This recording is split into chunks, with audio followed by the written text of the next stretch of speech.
Welcome back. Last video में हम लोग बात कर रहे थे कि आखिर कैसे प्रेशर वेरिएशन होता है। अगर हम कोई फ्लूइड पार्टिकल कंसीडर करते हैं और उस फ्लूइड पार्टिकल को रिजिड बॉडी मानते हैं, रिजिड बॉडी मतलब उसका डायमेंशन जो है वो चेंज नहीं हो रहा है, अगर वो एक्स डायरेक्शन में जा रहा है with acceleration A X, Y direction और जेड डायरेक्शन, उसके अकॉर्डिंग कैसे प्रेशर चेंज हो रहा है उसका रिलेशन हम लोग डिस्कशन किए। और उसमें हम लोग नोट में पढ़े कि अगर फ्लूइड रेस्ट में है तो केवल अलोंग द डेप्थ जो है प्रेशर वेरिएशन देखने को मिलता है। So now my dear students, next point is hydrostatic paradox. Hydrostatic paradox का मतलब हो गया कि अगर हम स्टैटिक फ्लूइड एट रेस्ट में कंसीडर करते हैं तो ये किसी ज्योमेट्री पे डिपेंड नहीं करता है, केवल और केवल डेप्थ पे डिपेंड करता है। जैसे कि अगर हम यहाँ पे मान लीजिए ड्रॉ करते हैं वेरियस ज्योमेट्री,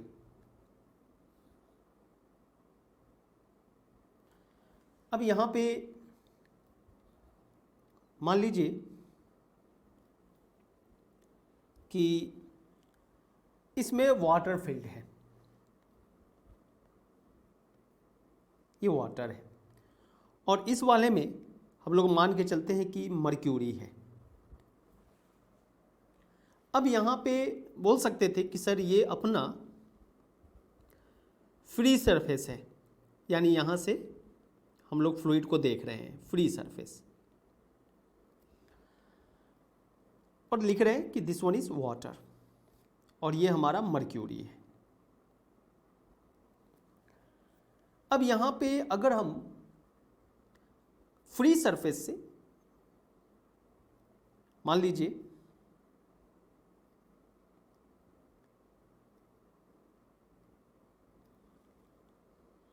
यहां पे एक पॉइंट ये लेते, एक पॉइंट ये लेते, एक पॉइंट ये होता और एक पॉइंट ये होता, जस्ट एग्जांपल। अब आपसे पूछते कि ये हाइट फ्री सरफेस से जो था वो h था,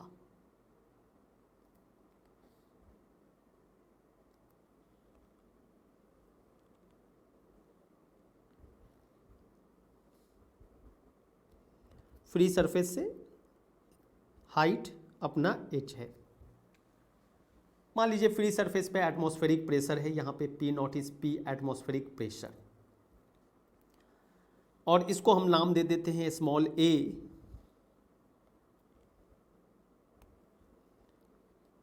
ये इस ज्योमेट्री में ये पॉइंट B, इस ज्योमेट्री में C और इस ज्योमेट्री में D, लेकिन यहाँ पे फ्लूइड सेम ही है। अब आपसे हम पूछे कि फ्लूइड अगर रेस्ट में है तो डेप्थ के अलोंग जो है हमारा प्रेशर चेंज होता है। जैसा कि अभी हम लोग रिलेशन पढ़े थे कि सर dp बाई dy, हम लोग वर्टिकल डायरेक्शन को y एक्सिस मान के चले थे, यानी अगर हम एक्सिस को डिफाइन करें तो यहाँ पे वर्टिकल को y माने थे और हॉरिजॉन्टल को x मान के चले थे, और परपेंडिकुलर टू प्लेन हमारा जो पेपर के परपेंडिकुलर था उसको z डायरेक्शन मान के चले थे। तो ये x है, ये अपना y है। डायरेक्शन दिखाना बहुत ज़रूरी होता है ताकि आपको पता चले कि आप किस डायरेक्शन में बात कर रहे हैं। तो ये y डायरेक्शन है, तो dp बाई dy का एक रिलेशन आया था हमारे पास माइनस रो ए वाई प्लस जी का, अगर वो एक्सीलरेशन a से एक्सीलरेट हो रहा था। लेकिन अगर रेस्ट में है, फ्लूइड एट रेस्ट, तो ए वाई ज़ीरो हो जाता है, ए वाई ज़ीरो हो जाता है। तो आप बोलते हैं कि dp by D Y is minus rho g. और ये एक्सप्रेशन जब भी हम लोग बात किए थे तो फिर से आपको रिकैप्चुलेट करा दे कि यहाँ पे हम लोग जब भी यहाँ पे बात कर रहे हैं ये दो प्रेशर का, तो मान लीजिए कि अगर आप इस प्रेशर को P1 मानते हैं और ये P2 है ऊपर की तरफ, और ये अपना हाइट बीच का h है, हाइट h है और डिस्टेंस h है, और वर्टिकल डायरेक्शन में बात करें तो acceleration due to gravity downward direction में g लग रहा है। सो नाउ dp का मतलब होता है change in pressure, with respect to height और डेप्थ।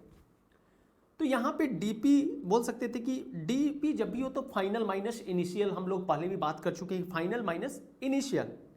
सो इसको आप लिख सकते थे P2 माइनस P1, स्टार्टिंग यहाँ से किए थे, हम लोग का स्टार्टिंग y यहाँ से था, by H is equal to minus rho g. So आप बोल सकते थे कि sir P1 minus P2 by H is equal to rho g, ऐसा हम लोग लिखे थे। सो यहाँ पे अगर आपसे हम पूछे कि वाटर ही है, मान लीजिए वाटर का डेंसिटी आप रो W मान के चल रहे हैं, रो W, तो अगर आपसे कोई भी पूछे कि PA क्या होगा, तो आप बोल सकते थे कि सर यहाँ पे भी PA जो होगा लोकेशन एट A पे, वो इस रिलेशन के बेस पे अगर देखा जाए तो आप यही बोल सकते थे कि सर P1 जो होगा वो P2 plus rho g H होगा, और P2 अगर मान लीजिए फ्री सरफेस है तो एटमॉस्फेरिक प्रेशर के इक्वल होगा। सो आप बोल सकते थे कि सर PA जो होगा वो P0 plus rho g H, और यहाँ पे हम लोग वाटर का डेंसिटी रो W से डिनोट किए तो रो W जी H लिख रहे हैं। सिमिलरली अगर हम आपसे पूछते कि PV क्या हो सकता था, प्रेशर एट B लोकेशन, तो वही सेम डेप्थ H पे है और वही सेम फ्लूइड है वाटर, तो उस कंडीशन में अगेन आप बोलते कि सर ये भी तो P0 प्लस रो W जी जी H होता। सिमिलरली C लोकेशन पे और D लोकेशन पे भी यही वैल्यू हमारा था P0 प्लस रो W जी H। तो हाइड्रोस्टैटिक पैराडॉक्स का मतलब है कि अगर आप प्रेशर अगर किसी भी पॉइंट पे ले रहे हैं हॉरिजॉन्टल प्लेन में कोई भी दिए हुए फ्लूइड में, तो ज्योमेट्री को आप हटा दीजिए, सेम ही होता है, ज्योमेट्री से कोई लेना देना नहीं है। अलग अलग ज्योमेट्री हम बनाए थे लेकिन उससे कुछ मतलब नहीं था, डेप्थ के अलोंग प्रेशर चेंज हो रहा था। लेकिन अब यहाँ पे इंटरेस्टिंग क्वेश्चन ये है कि अगर अब हम लोकेशन चेंज कर देते, मान लीजिए कि अब यहाँ पे बोलते कि बेटा एक लोकेशन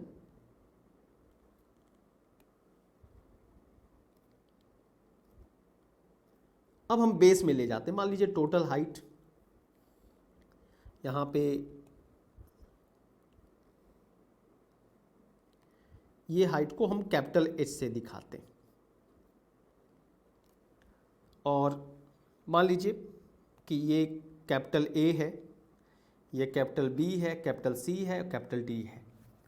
अब यहाँ पे प्रॉब्लम क्या था कि PA PB PC सेम हो सकता था क्योंकि डेंसिटी रो W था, लेकिन इसके लिए अगर आप मर्क्यूरी वाले पार्ट में जाते तो यहाँ पे फ्लूइड अलग हो जाता, Hg हो जाता।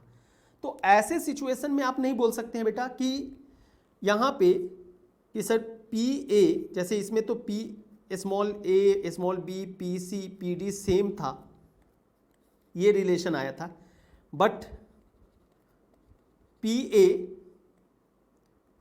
PB PC सेम है क्योंकि फ्लूइड हमारा रो W जी H हो जाता। लेकिन यहां पे अब आपके पास दो फ्लूइड है, एक ऊपर में अपना वाटर है और नीचे में मर्क्यूरी है, तो यहां पे आप नहीं बोल सकते थे कि सर ये प्रेशर इसके सेम होता है। ये क्या होता हम लोग लेटर डिस्कस करेंगे। सो यहां पे हम लोग डायरेक्टली लिख सकते थे कि sir PA is equal to PB is equal to PC not equal to PD। तो इसलिए यहाँ पे गिवन फ्लूइड वर्ड यूज लिखा है, यानी सेम फ्लूइड अगर आप कंसीडर कर रहे हैं और सेम डेप्थ पे है, ज्योमेट्री कुछ भी हो, तो उसका प्रेशर सेम माना जाएगा। अब यहाँ पे आपको मिक्सचर ऑफ जैसा कि आप जेई के क्वेश्चन को देखेंगे तो ब्रॉडली कुछ इस तरीका का क्वेश्चन तो ज़्यादा देखने को मिलता है कि एक फ्लूइड के ऊपर दूसरा फ्लूइड होता है, तो हम लोग उसको आगे डिस्कशन में रखेंगे। यहाँ पे कुछ ऐड ऑन भी करेंगे टॉपिक को आपके क्वेश्चन के पैटर्न को देखते हुए। सो ये हाइड्रोस्टैटिक पैराडॉक्स का कॉन्सेप्ट है। अब यहाँ पे हम लोग कुछ क्वेश्चन देखते हैं, जैसा कि कहता है कि what is the pressure on a swimmer 10 metre below the surface of a lake. Already एक चीज़ हमेशा, जैसे कभी कभी क्या होगा ये थोड़ा हम पीछे लेके जा रहे हैं आपको। ये हमारे पास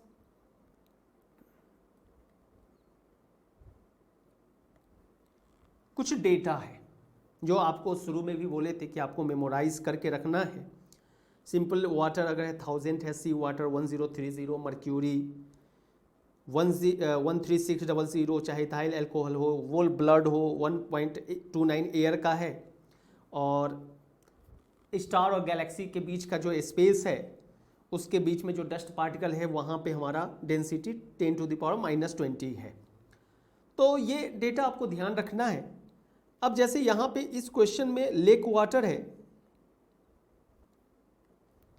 तो हम लोग मान के चलते हैं 1000 ही लेके चलते हैं। Consider density of lake water as same as जो है हमारा रो 1000 kg/m³। अब यहाँ से आप बोल सकते थे कि सर पूछ रहा है कि क्या होना चाहिए सरफेस ऑफ अ लेक से। तो ये हमारा स्विमर जो है ये फ्री सरफेस है। मान लीजिए कि स्विमर यहाँ पे स्विमिंग कर रहा है और ये हाइट अपना वर्टिकल हाइट जो है डेट इज मान लीजिए h, और ये h दिया हुआ है 10 मीटर। ये फ्री सरफेस है तो फ्री सरफेस पे एटमॉस्फेरिक प्रेशर लगेगा और एटमॉस्फेरिक प्रेशर 101325 पास्कल होता है। सो ऑलरेडी अभी लोग पढ़े हैं कि dp/dy is equal to -ρAy+g। Fluid at rest के लिए AyG होता है। ये बार बार हम लोग लिख रहे हैं ताकि कॉन्सेप्ट मेमोराइज हो जाए। जनरली क्या होता है कि हम लोग प्रैक्टिस में डायरेक्टली सॉल्व करने का कोशिश करते हैं, तो मेरा हमेशा सजेशन होता है कि आप बार बार फार्मूला को यूज़ कीजिए, लिखिए, जिससे आपके मन में वो फार्मूला का जो डाउट है वो प्रैक्टिस करते करते और ख़त्म हो जाएगा और आप उसको इजीली अडॉप्ट भी कर पाएंगे और किसी भी कॉम्पिटिटिव एग्जाम में यूज़ करना सीखेंगे। तो यहाँ पे ऑलरेडी आपको पता है कि ये नीचे से हम लोग ऊपर जा रहे थे, हमारा डायरेक्शन यहाँ से होता था y। तो इसलिए अब यहाँ पे आप बोल सकते थे कि सर dp का मतलब हो गया कि यहाँ पे मान लीजिए कि ये हम बॉडी के प्रेशर को P मान लेते हैं। यहाँ पे इसके सरफेस पे जो स्विमर पे लग रहा है वो P है और ऊपर में P0 है। तो final pressure P0 minus P/h, ये माइनस ρg हो गया और आप इसी को लिख सकते थे P minus P0 is equal to ρgh। So P is P0 plus ρgh। So यहाँ पे P0 101325 प्लस 1000, G का वैल्यू हम लोग 10 ले रहे हैं और ये भी 10 है। सो ये बन जाएगा 101325 पास्कल और ये हो जाएगा अपना 10 के साथ 4 और 0 हो जाएगा। सो 245 सो ये हो जाएगा 201325 पास्कल। ये प्रेशर हो जाएगा। हो सकता है आपको कंफ्यूज करने के लिए बाहर में पूछ दे, तो आप ऑलरेडी हम लोग प्रेशर में हर यूनिट पे बात किए थे, तो उसको आप हमेशा ध्यान में रखें, क्योंकि जब भी आप कॉम्पिटिटिव एग्जाम में बैठते हैं तो यूनिट का रोल बहुत इंपॉर्टेंट होता है। यूनिट पे ही सारे सवाल बनाते हैं, तो ये चीज़ का आप ध्यान रखें। नेक्स्ट क्वेश्चन कहता है कि explain why the blood pressure in human is greater at the feet than the brain. Simply my dear students,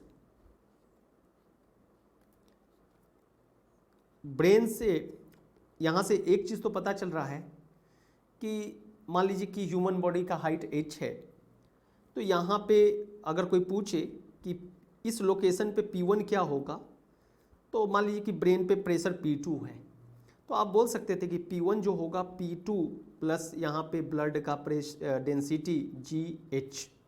तो डेफिनेटली आपको देखने को मिल रहा है कि फीट पे प्रेशर ज़्यादा है ब्रेन के रिस्पेक्ट में, तो ये आप बोल सकते हैं कि अलोंग द डेप्थ हमारा प्रेशर जो है वो बढ़ते जाता है, और एटीट्यूड और हाइट के अकॉर्डिंग जो है ऊपर के जैसे तरफ ऊपर जाएंगे प्रेशर कम होगा, क्योंकि माइनस साइन इंडिकेट यहाँ करता है कि माइनस मतलब आप ऊपर की तरफ जा रहे थे, वाई मतलब ऊपर, क्योंकि हम लोग एक्सिस ऊपर की तरफ मान के चल रहे थे, तो माइनस साइन इंडिकेट कर रहा है कि आपका प्रेशर ऊपर की तरफ कम हो रहा है। लेकिन ऊपर से नीचे अगर आ रहे हैं देन प्रेशर जो है वो आपका बढ़ते चला जाएगा।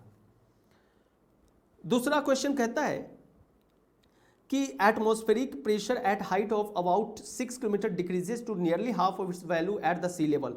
सिंपल माय डियर स्टूडेंट्स, कहा गया है कि डेंसिटी जो होता है, डेंसिटी ऑफ एटमॉस्फेरिक एयर,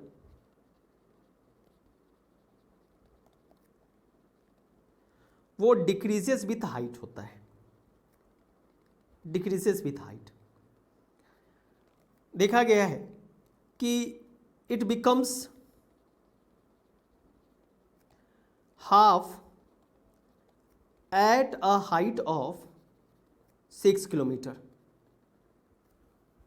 और बोल सकते थे कि and 1/4 at a height of 12 kilometre and 1/20 at a height of 25 kilometre. सो इसलिए आपका एटमॉस्फेरिक प्रेशर जो है वो 6 किलोमीटर के हाइट पे क्या हो जाता है, क्योंकि एटमॉस्फेरिक प्रेशर रो जी एच अगर हम यहाँ पे लिख रहे हैं हाइट के अलोंग, तो 6 किलोमीटर हाइट पे डेंसिटी ही हाफ हो गया, तो इसलिए नियरली हाफ हो गया, नियरली हाफ हो गया। तो ये चीज़ आप ध्यान रखें, और इसलिए बोला गया भी है कि फॉर प्रैक्टिकल पर्पस जो होता है हम लोग मान के चलते हैं कि अर्थ एटमॉस्फेयर जो है वो अबाउट 400 किलोमीटर का है, जबकि 1% एयर जो होता है total air is left above 50 kilometre, मतलब 1% के करीब में ही एयर जो रहता है वो 50 किलोमीटर के बाद बचता है। तो ये चीज़ भी है आपको यहाँ पे। अब नेक्स्ट क्वेश्चन कहता है कि a vertical offshore structure is built to withstand a maximum stress of 10⁻⁹ pascal. Is the structure suitable for putting up on the top of an oil well in the ocean. आपको पता होता है कि हमारा जो भी refinery है, oil जो है वो सी से निकाला जाता है, तो ऑयल वेल उसी को बोल रहा है। तो बोल रहा है कि एक वर्टिकल स्ट्रक्चर है ऑफशोर, और वो मैक्सिमम क्योंकि पानी उस पर लगेगा तो वो विथ स्टैंड कर सकता है 10⁹ पास्कल। तो कहता क्या है कि उस स्ट्रक्चर को क्या किसी ऑयल वेल के लिए, ओशियन में ऑयल वेल बनाना हो तो वहाँ पे वो स्ट्रक्चर को लगाया जा सकता है। मान लीजिए कि ओशियन का डेप्थ जो है रफली 3 किलोमीटर है, और इग्नोर ओशियन करेंट्स, यानी आप स्टैटिक मान के चलिए, करेंट को कंसीडर नहीं कीजिए। यहाँ पे ओशियन है तो हम लोग यहाँ पे मान सकते हैं कि सी वाटर है, और सी वाटर का density 1030 kg per metre cube होता है। डेटा में जाके आप देख सकते हैं, ब्लड का 1060 होता है।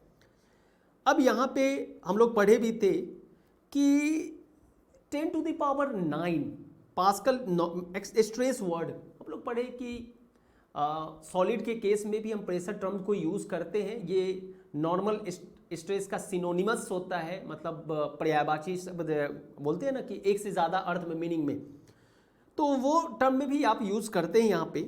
तो सबसे पहला मान लीजिए कि ये हमारा स्ट्रक्चर है, दिस वन इज, और मान के चलिए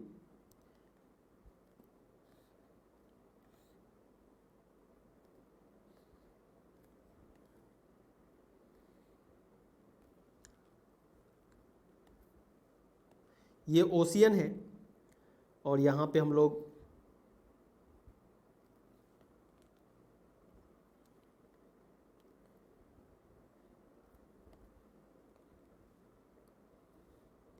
इस स्ट्रक्चर को कंसीडर कर रहे हैं।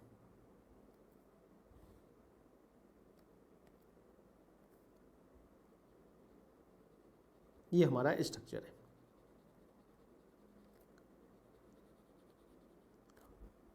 अब यहाँ पे बोल सकते थे कि सर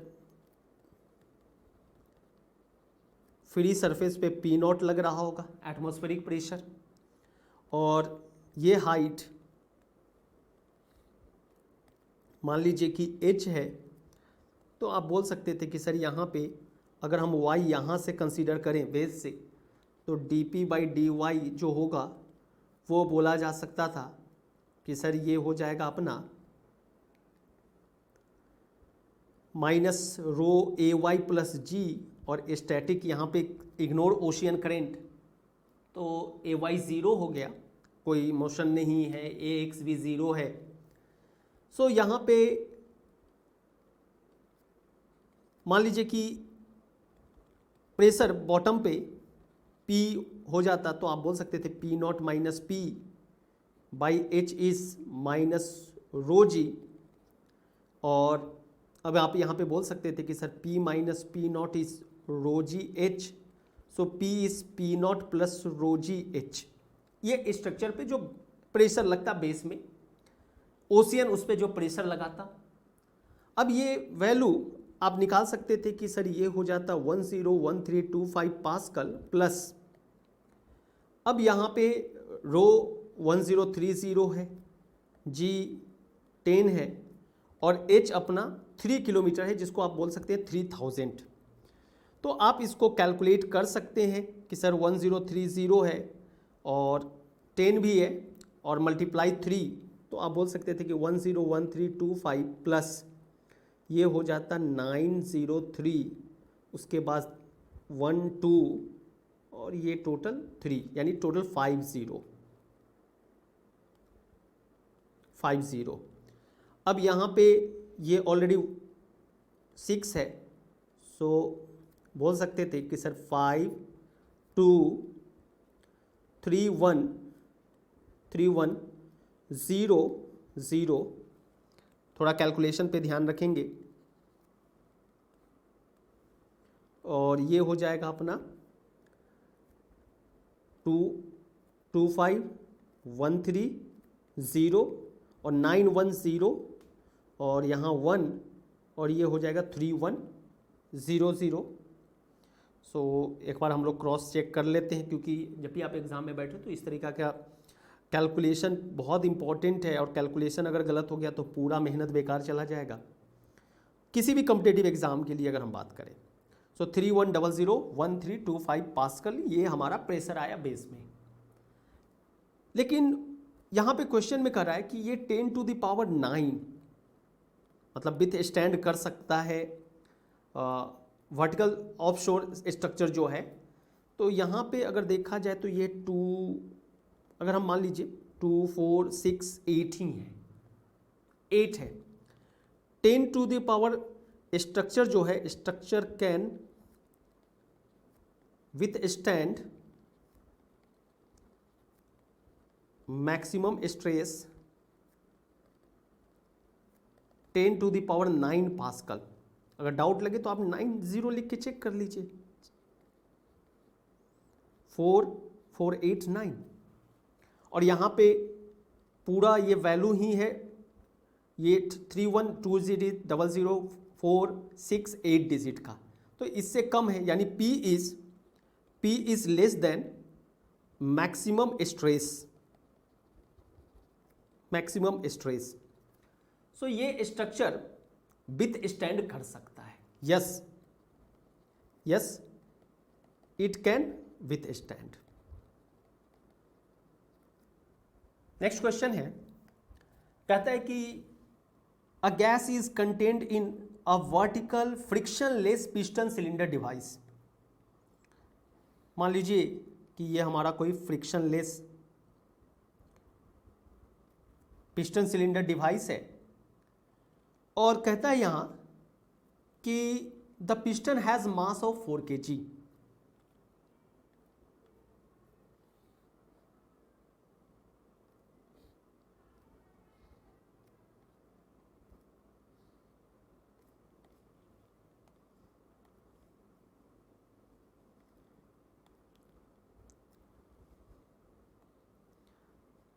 पिस्टन है और ये अपना सिलेंडर है। फ्रिक्शन लेस है, यानी आपको यहाँ फ्रिक्शन को कंसीडर नहीं करना है। और इसका मास दिया हुआ है m इज, मान लीजिए मास m है, तो mass of piston is given as 4 kg, mp लिख देते हैं सबस्क्रिप्ट में, mass of piston. And cross sectional area, ये जस्ट लाइक सर्कुलर शेप का मान लीजिए, तो ये एरिया जो दिया हुआ है वो है 35 सेंटीमीटर स्क्वायर। सो 35 इंटू, अब यहाँ पे अगर आपको कन्फ्यूज़न लगता है तो मेरा सिंपल कहना है कि उतना डाउट रखने की ज़रूरत नहीं है, आप एक स्टेप कर लीजिए। 100 सेंटीमीटर इजकल टू 1 मीटर, तो 1 centimetre is 1/100 metre. So 1 centimetre square is 1/100 square metre square, दोनों तरफ स्क्वायर कर दिए। सो ये वैल्यू आप बोल सकते थे कि sir 35 into 10 to the power, ये 100 स्क्वायर है तो आप इसको 10 टू द पावर -4 यहाँ पे आप लिख सकते थे कि सर ये हो जाता अपना 35 1/100 स्क्वायर मीटर स्क्वायर, ऐसा लिख सकते थे। तो आप इसी को बोल सकते हैं कि sir 35 into 10 to the power -4 metre square. मेरा है कि हम स्टेप आपको दिखा दिए। अब कहता है कि a compressed spring above the piston exerts a force of 60 newton on the piston. मान लीजिए कि इसके ऊपर एक कंप्रेस्ड स्प्रिंग है जो स्प्रिंग फोर्स यहाँ लिख दिया है आपको, स्प्रिंग के नहीं दिया है, एक्स नहीं दिया है आपको, स्प्रिंग फोर्स दे दिया है डायरेक्टली। वो इसके ऊपर लगा रहा है कंप्रेस नेचर टुवार्ड्स पिस्टन है 60 न्यूटन,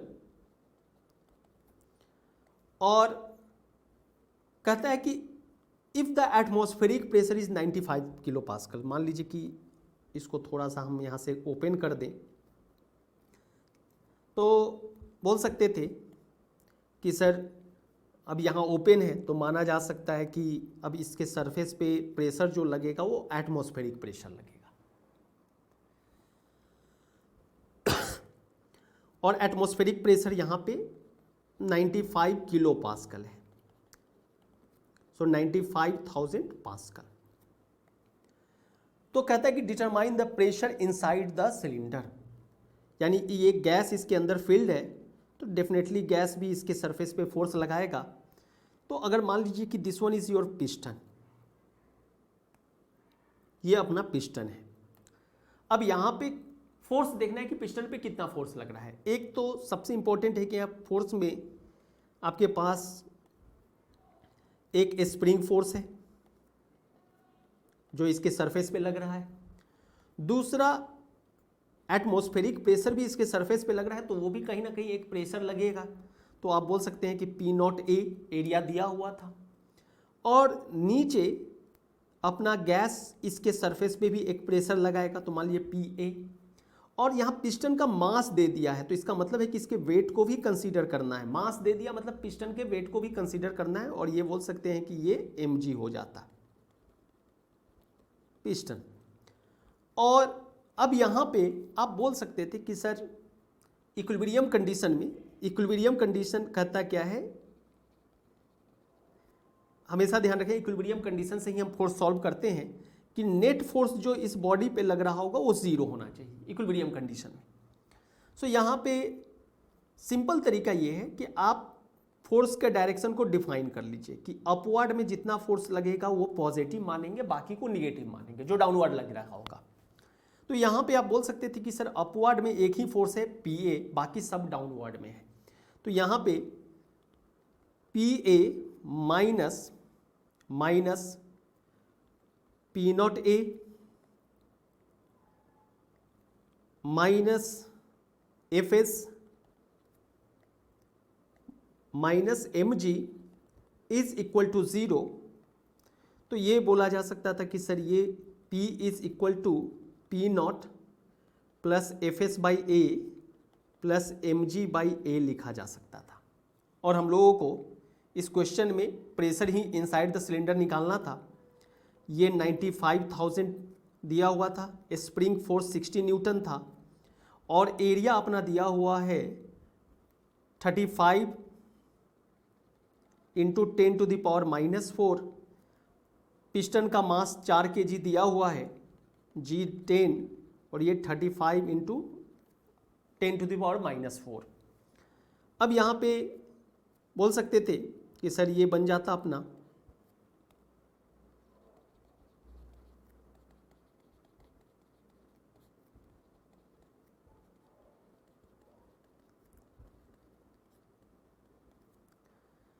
अब जैसे आप इजी आपको लगे, जैसे आप मान लीजिए कि कॉमन लेके सॉल्व करना चाहते हैं तो आप उस बेस पे भी सॉल्व कर सकते हैं, और आपको कैलकुलेटर अलाउ नहीं है ये भी आपको ध्यान रखना है, और कैलकुलेशन में एरर ना हो ये भी आपको ध्यान रखना है।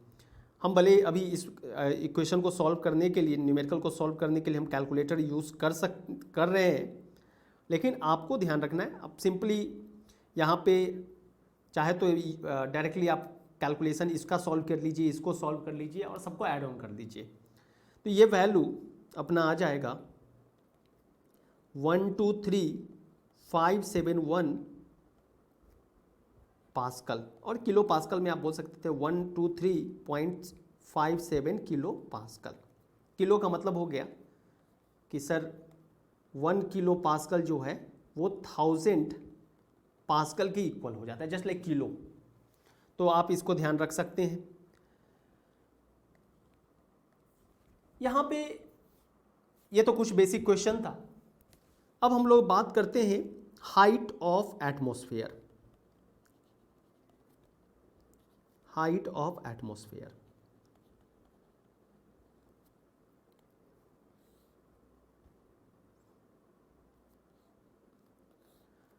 सबसे पहला कि अगर मान लीजिए कि assume density of atmospheric air as 1.29 kg per metre cube, और ये मानते हैं कि कांस्टेंट है। कांस्टेंट मतलब ये वेरिएबल नहीं है। तो हमारे पास जो P का रिलेशन है ρg h, इस फॉर्मूला को यूज़ कर सकते हैं, और यहाँ पे बोल सकते हैं कि एटमॉस्फेरिक प्रेशर जो है वो होता है 101325 पास्कल, डेंसिटी ऑफ एयर 1.29 और G का वैल्यू 9.81। तो H यहाँ से निकाल सकते थे, क्योंकि ऑलरेडी हम लोगों को पता है कि एटमॉस्फेरिक प्रेशर का मतलब होता है कि एटमॉस्फेरिक प्रेशर किसी भी लोकेशन, किसी भी पॉइंट पे हम बता सकते हैं कि वर्टिकल जो हमारा एयर कॉलम का वेट है अप टू अर्थ एटमॉस्फेयर, उसी को बोलता है।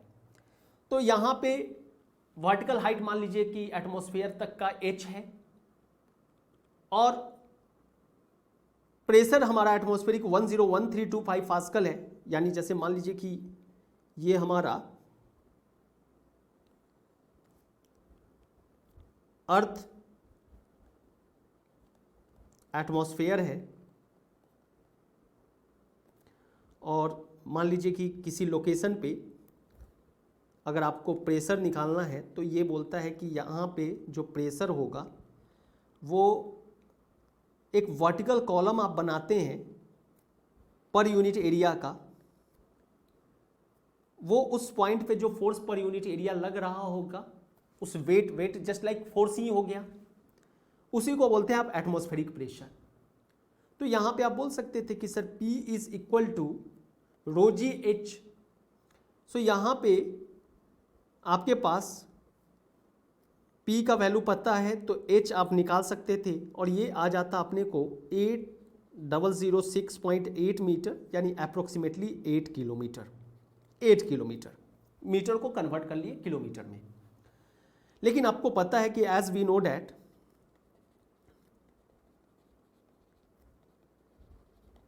कि density of atmospheric air decreases with height, जो कि हम लोग लिखे भी थे कि it becomes half of its value at 6 kilometre, 1/4 at 12 kilometre and 1/20 above 25 kilometre, और 1% एयर ही 50 किलोमीटर जो हाइट है उससे ऊपर होता है, लेकिन for practical purpose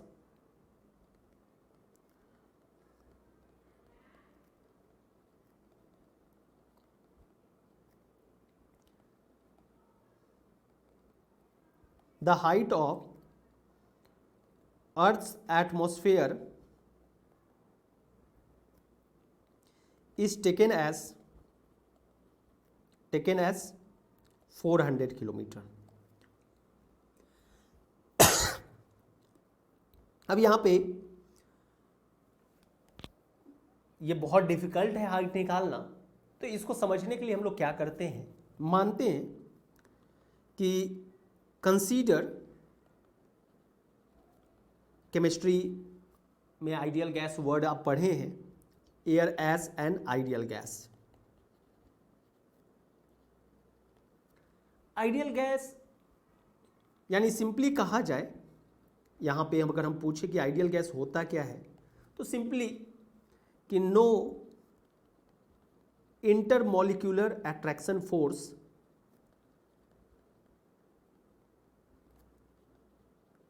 between particles. Starting से हम लोग बात कर रहे हैं कि कोई भी मैटर पार्टिकल से बना होता है, तो आइडियल गैस कहने का मतलब है कि बहुत सारे पार्टिकल्स होंगे, लेकिन एक दूसरे पार्टिकल के बीच में जो इंटरमॉलिक्यूलर फोर्स होगा वो नेग्लिजिबल होगा।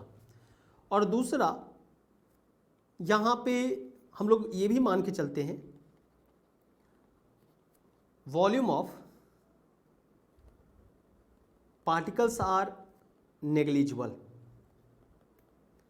ये कहने का मतलब क्या होता है कि जब भी आप आइडियल गैस पढ़ते हैं तो मान लीजिए कि कोई कंटेनर 2 मीटर क्यूब का है, तो आप वहाँ पे 2 मीटर क्यूब ही गैस का वॉल्यूम बताते हैं, पार्टिकल का वॉल्यूम आप इग्नोर करते हैं, क्योंकि माइक्रोस्कोपिक लेवल पे पार्टिकल्स को देखना मतलब इतना इजी नहीं है पढ़ना, तो हम लोग इग्नोर कर देते हैं पार्टिकल, क्योंकि पार्टिकल तो बना हुआ है ही, लेकिन उस पार्टिकल के वॉल्यूम को इग्नोर करते हैं।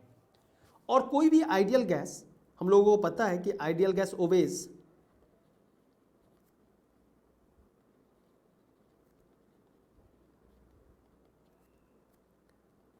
Pressure volume is equal to NRUT relation, जो कि आप पढ़े हैं। P जो है यहाँ पे एब्सोल्यूट प्रेशर है, ये याद रखिएगा भैया मेरे।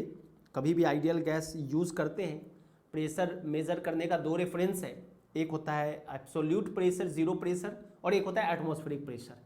तो ये जो प्रेशर है ये एब्सोल्यूट जीरो प्रेशर के रेफरेंस में है, तो इसलिए ये एब्सोल्यूट प्रेशर होता है।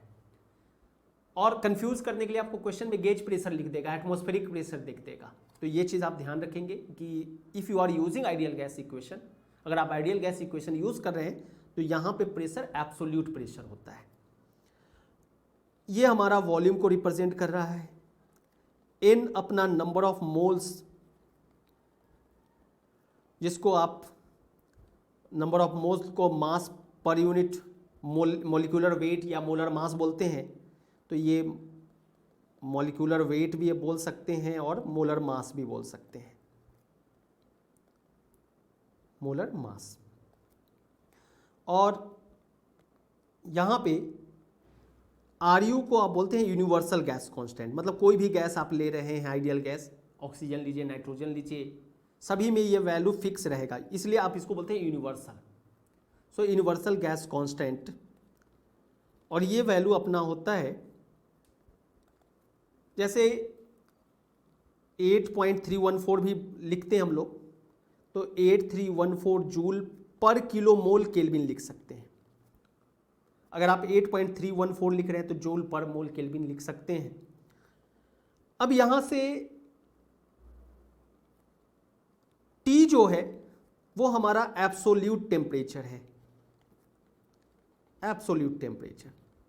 और एब्सोल्यूट टेम्परेचर का मतलब होता है कि ये केल्विन में होना चाहिए, केल्विन में, यानी यहाँ पे P एब्सोल्यूट प्रेशर है और T एब्सोल्यूट टेम्परेचर है और ये केल्विन में होना चाहिए। तो आपको कंफ्यूज करने के लिए डिग्री सेल्सियस में दिया हो, तो डिग्री सेल्सियस को कभी भी केल्विन में चेंज करना हो तो 273 ऐड कर देंगे, तो ये रिजल्ट आपका केल्विन में आ जाएगा, केल्विन में आ जाएगा। रफली हम लोग यहाँ डेटा यूज़ कर रहे हैं। अब यहाँ पे आप बोल सकते थे कि sir since PV is equal to NRUT, so pressure is pressure volume, और मोल को आप मास पर यूनिट मोलर मास लिख सकते थे, और इसी रिलेशन को आप ऐसा भी तो लिख सकते थे, ऐसा भी लिख सकते थे। अब यहां से आप बोल सकते थे कि सर ये रिलेशन में अगर हम ऐसा लिख दें कि P is equal to mass per unit volume और आर टी, यहाँ पे R का मतलब हो गया कि R अब गैस कांस्टेंट है, नॉट यूनिवर्सल, और ये इक्वल है RU बाई मोलर मास के। इसी को हम R लिख रहे हैं, RU बाई मोलर मास, यानी ये हर गैस के लिए अलग अलग होगा लेकिन कांस्टेंट होगा। जैसे मान लीजिए कि कोई पूछे कि R बताइए नाइट्रोजन गैस के लिए, R का वैल्यू ऑफ R, हम यहाँ पे बॉक्स में बना के एग्जांपल समझाते हैं कि value of R for nitrogen gas. तो आपको पता है कि नाइट्रोजन गैस के केस में मोलर मास जो होता है वो 28 kg पर किलो मोल हो सकता था, और अब यहाँ पे R जो है आप बोल सकते थे कि सर ये वैल्यू 8314 बाई 28, अब यहाँ पे इसका यूनिट था जूल पर किलो मोल केल्विन, और इसका यूनिट है केजी पर किलो मोल, केजी पर किलो मोल। सो किलो मोल कैंसिल हो जाएगा, और ये वैल्यू मिलेगा अपना 8314 बाई 28 जो है लगभग 297, ये अप्रोक्सीमेटली आ जाएगा 297। सो यहाँ पे हम लिख रहे हैं 297, किलो मोल कैंसिल हो गया तो ये बचा जूल पर केजी केल्विन, जूल पर केजी केल्विन। सो ये हमारा वैल्यू आ गया आर का फॉर नाइट्रोजन गैस। तो हर गैस के लिए अलग अलग हो सकता है, लेकिन यूनिवर्सल गैस कांस्टेंट सभी के लिए फिक्स रहेगा। सो यहाँ पे अब एक्चुअली हम लोग ये सॉल्व कर रहे हैं हाइट ऑफ एटमॉस्फेयर निकालने के लिए, तो मास पर यूनिट वॉल्यूम को आप डेंसिटी बोल सकते थे, और ये अपना RT हो जाता, और आप इसी को लिख सकते थे कि sir density is equal to P by RT, ऐसा लिख सकते थे। अब यहाँ पे कंसीडर करते हैं कि लेट ये जो प्रेशर है ये फंक्शन है y का, y कहने का मतलब हाइट के अलोंग चेंज हो रहा है, it is function of y, और इसलिए हम लोग जब भी एक्सिस की बात करते हैं, जैसे अगर हम बोल दें कि ये केवल और केवल प्रेशर जो है वो y पे डिपेंडेंट है, इसका मतलब है कि और किसी डायरेक्शन में इससे कोई लेना देना नहीं है, केवल y डायरेक्शन में हम लोग बात करके चल रहे हैं, y डायरेक्शन। तो प्रेशर y डायरेक्शन में चेंज हो रहा है, यानी हाइट और डेप्थ के अकॉर्डिंग चेंज हो रहा है। तो यहाँ पे आप लिख सकते थे कि सर dp बाई dy का रिलेशन अगर हम लिखे y के डायरेक्शन में तो minus rho ay plus g लिखा जा सकता था। अगर फ्लूइड रेस्ट में है तो हम लोग मान के चलते हैं कि ay अब यहाँ पे 0 है, केवल हाइट को कंसीडर करके चल रहे हैं। सो यहाँ पे dp by dy is equal to rho के जगह पे अब यहाँ पे हम लोग लिख सकते थे माइनस p बाई RTg,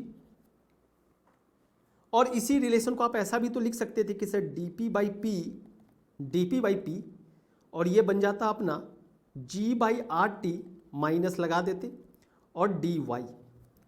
आपको बताए थे कि ये dp का मतलब होता है छोटा सा एलिमेंट, यानी हम कहीं किसी लोकेशन पे छोटा सा एलिमेंट लिए हैं, अब इसको इंटीग्रेशन कर रहे हैं। इंटीग्रेशन करने का मतलब हो गया कि आप हाइट निकालना चाह रहे हैं तो आप इसी को इंटीग्रेशन कर रहे हैं dp बाई p। मान लेते हैं कि t चेंज नहीं हो रहा है, हाइट के अलॉन्ग t भी चेंज होता है, लेकिन हम पहले बोले कि इट इज़ वेरी कॉम्प्लेक्स। सो हम लोग मान के चल रहे हैं कंसीडर आइसोथर्मल एटमॉस्फेयर।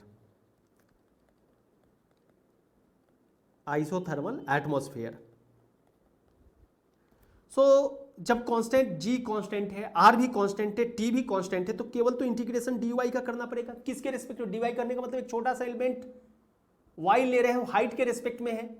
तो अब यहां पे बोल सकते थे कि मान लिया अर्थ सरफेस पे हाइट 0 था, तो उस समय अर्थ सरफेस पे प्रेशर कितना माना जा सकता था? एटमॉस्फेरिक प्रेशर, आप उसको P0 से लिखाते। और अब धीरे धीरे हाइट, अब मान लिए कि h हाइट तक गया एटमॉस्फेयर, अर्थ एटमॉस्फेयर का हाइट h है, और ये वैल्यू अपना P हो गया। आपको पता है इंटीग्रेशन में ये बहुत इंपॉर्टेंट फार्मूला है, कभी भी आप पढ़ते हैं कि अगर कोई फंक्शन fx है नीचे, और इसका डिफरेंशिएशन ऊपर हो तो ये वैल्यू को डायरेक्टली आप ln fx लिखते हैं, यानी नीचे जो दिया हो। जैसे अब यहाँ पे मान लीजिए dp/p है, तो अगर हम p का पूछे कि dp/dp क्या हो सकता था, p का डिफरेंशिएशन, यहाँ पे p हमारा fx है, just like function, just example इससे कंपेयर कर रहे हैं। तो p को अगर डिफरेंशिएट करेंगे तो क्या मिलेगा, 1। तो आप बोल सकते थे कि ऊपर में तो इसी रिलेशन को तो ऐसा भी लिखा जा सकता था 1/p dp। तो नीचे वाले का डिफरेंशिएशन ऊपर मिल रहा है, तो इसका मतलब है कि इसका लिखा जा सकता था डायरेक्टली ln fx, यानी नीचे वाला टर्म यहाँ पे p, और ये बन जाता -g/rt, और ये डायरेक्टली आप h लिख सकते थे, बोला जा सकता था। अब यहाँ से आप बोल सकते थे कि सर इस रिलेशन में लिमिट जो है वो p0 से p है। आपको पता है कि जब भी इंटीग्रेशन करते हैं लिमिट में तो ये लिमिट p0 है और p है, तो यहाँ पे ln p minus ln p0 लिखा जा सकता था, और ये डायरेक्टली -g/rth लिख सकते थे। और इसी रिलेशन को आप ऐसा भी लिखते हैं, आपको पता है कि मैथ में कि ln x minus ln y को आप ln x/y लिख सकते थे।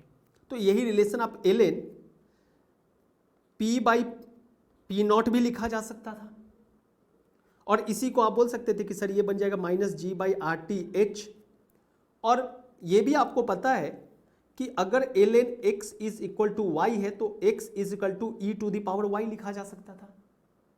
बेस में ln कहने का मतलब हो गया कि ये log ही है, log है, लेकिन बेस में e है, log 10 नहीं है, बेस में 10 नहीं है।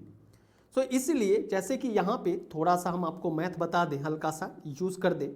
जैसे यहाँ पे ln x का मतलब हो गया कि log बेस e, और ये x y लिखा जा सकता था। और इसी रिलेशन को आप ऐसा भी लिख सकते थे कि सर log कुछ ऐसा बोल सकते थे, क्योंकि जब भी आप बात करते हैं कि sir log e base e, तो ये log e/log e लिखा जा सकता था और ये वैल्यू 1 होता। तो ln x को log बेस e x और y को y log e लिखा जा सकता था।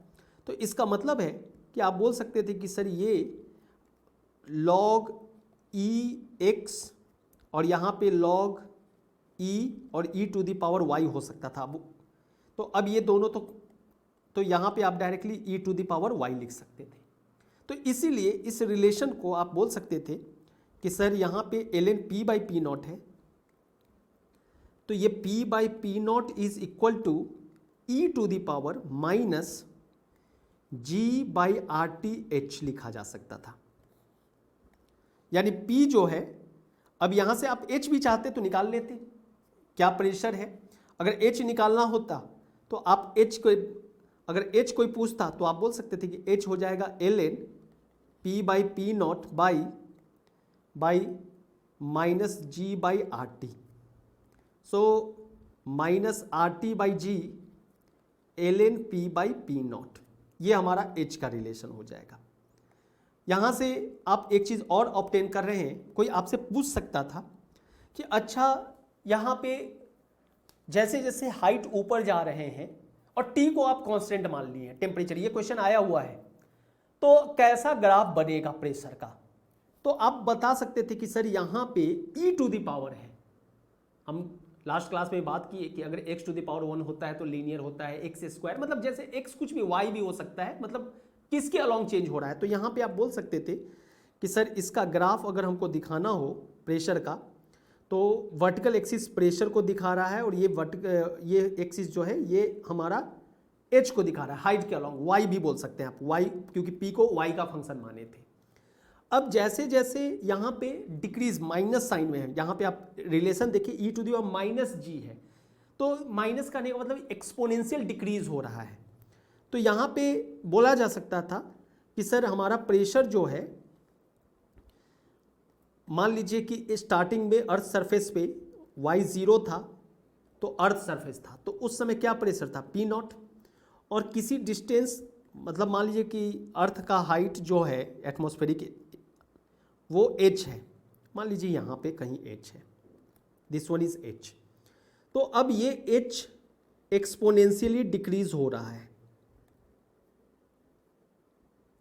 और यहाँ पे पहुँच के आप बोल सकते थे कि सर ये हाइट पे ये जो प्रेशर है, ये प्रेशर अपना रिप्रेजेंट कर रहा है P को, तो ये अपना एक्सपोनेंशियल डिक्रीजिंग ग्राफ है, यानी एक्सपोनेंशियली ये डिक्रीज हो रहा है। तो आई होप कि ये भी कॉन्सेप्ट आपका क्लियर हो गया होगा।